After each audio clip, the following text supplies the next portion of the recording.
A usted la gracia, congresista. En debate la sección 3 de Derechos Políticos.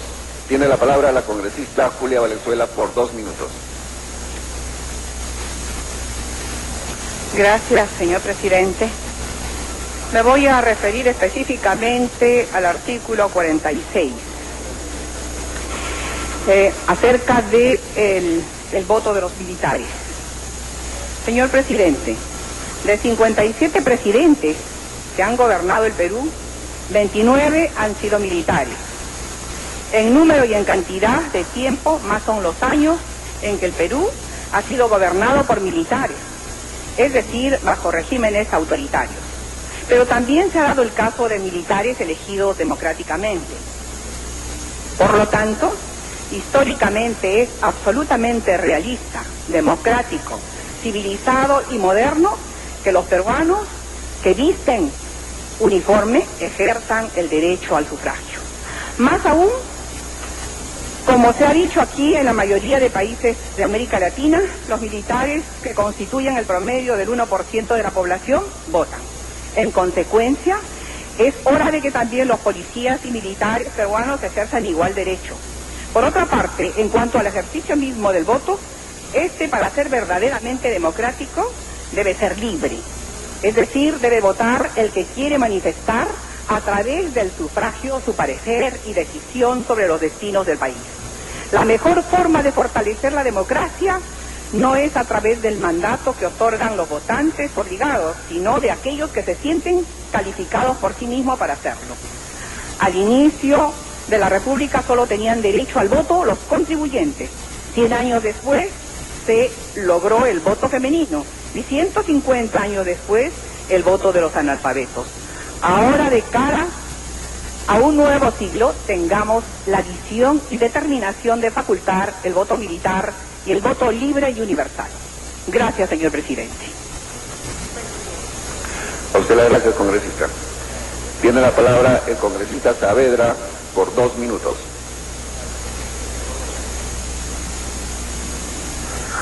Gracias, señor presidente. Señor presidente, realmente, si nosotros lo ponemos a ver la historia, los policías o los militares fueron los primeros que llegaban a los lugares más inhóspitos de nuestra patria. Realmente es sorprendente cuando esos policías o esos militares hacían carreteras o hacían los primeros pueblos del país, o se convertían en los líderes, o se convertían en aquellas personas que llevaban la esperanza.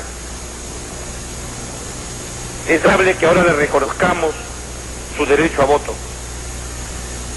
Es noble que ahora sepamos ver con sabiduría de que ellos también fueron partícipes del desarrollo de nuestra nación.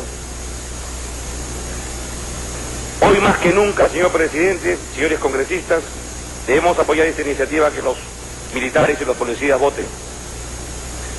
Porque siempre ha existido la mala devoción de no dar oportunidades, y inclusive cuando la Constitución dice que somos iguales ante la ley. Yo creo de que ahora es oportuno de que ya comencemos a ver a los policías y los militares como verdaderos hombres que también pueden dar luces a gobernantes y que pueden votar y dar su voto a aquellos que ellos crean convenientes. También estoy de acuerdo, señor, de que el voto sea facultativo. Ya tenemos que entrar en la era de no estar manipulando a las personas para llevarlas en carros o utilizando los medios del Estado para que vayan a votar. Ahora va a votar aquella persona que es responsable, aquella persona que tiene que votar por algún ciudadano que realmente ve con luces y con capacidad para poder gobernar, y no sean borregos de muchos aquellos hombres que gobernaron y llevaban en cantidades, en camiones, en ómnibus, o utilizaban los recursos del Estado para ir a votar. Yo creo, señor presidente, que es hora de modernizar nuestra cultura política del voto. Y es por eso, señor presidente, que hoy más que nunca el pueblo peruano sepa que lo que estamos haciendo en la Constitución es modernizar y entregar un país sano. Y no, señor presidente, para terminar, por favor. Tiene un minuto para terminar. Gracias, señor presidente. Yo creo, señor presidente, de que ya es tiempo de que entreguemos una Constitución sana, una Constitución saludable para el país, y que vayan aprendiendo nuestros peruanos. Ojalá se llegue a votar electrónicamente como se hace en otros países, para que no exista el fraude, para que no exista la manipulación, para que el Jurado Nacional de Elecciones o aquellos que están encargados de hacer estas elecciones sean transparentes, y no como ha sido últimamente, señor presidente, de que en muchos lugares del país se ha hecho fraude. Hoy, señor presidente, estamos en espera de que el pueblo comprenda que renovando la Constitución y haciéndola más fuerte y más saludable, vamos a ganar, y el país y los niños y los jóvenes del mañana van a ser mucho mejores que ahora, señor presidente. Muy agradecido. Congresista Dora Núñez, por 4 minutos, de la bancada del FIN.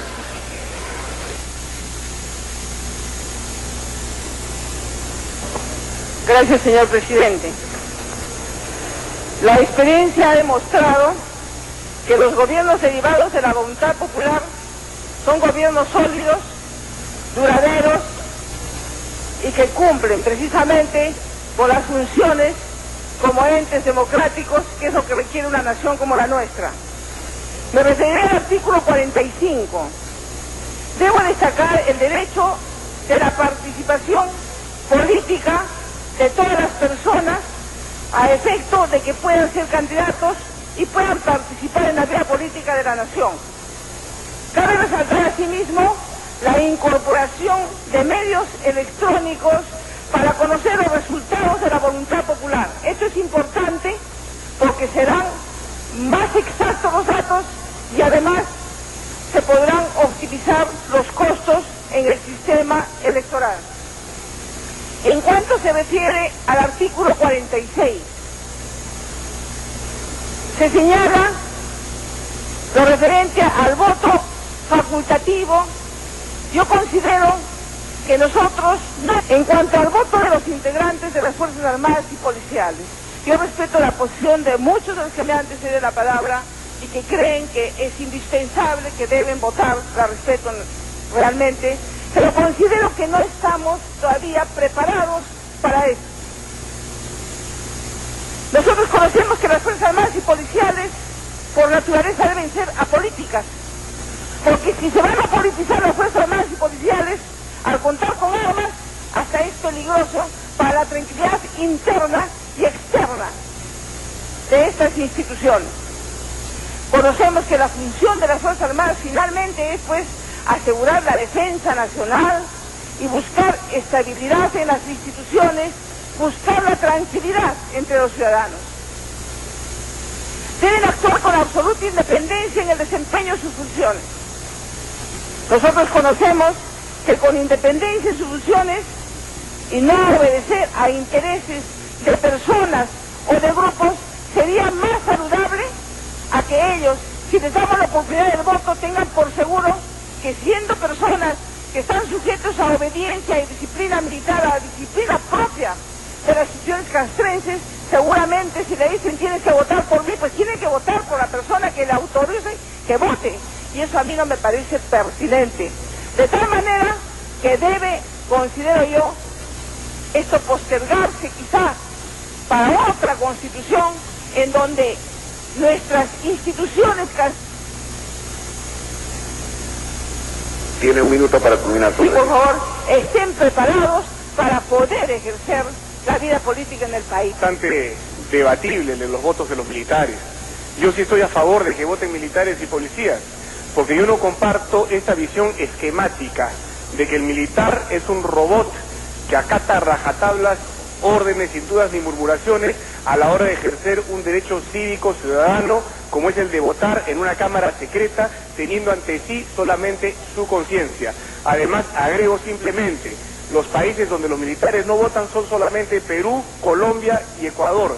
El nuevo presidente de Ecuador en su plan de gobierno incluye el voto de los militares, nos vamos a quedar los dos. Y en los demás países, ¿qué sucede? No se ha visto ningún caso de que los militares, como robots lobotomizados, hayan ido a votar de acuerdo a una consigna. Yo creo que eso es tener una visión sumamente esquemática de militares que estudian, militares que se preparan, militares que sí están preparados para ejercer este derecho ciudadano y a quienes se tiene que integrar a la vida democrática. Ese voto que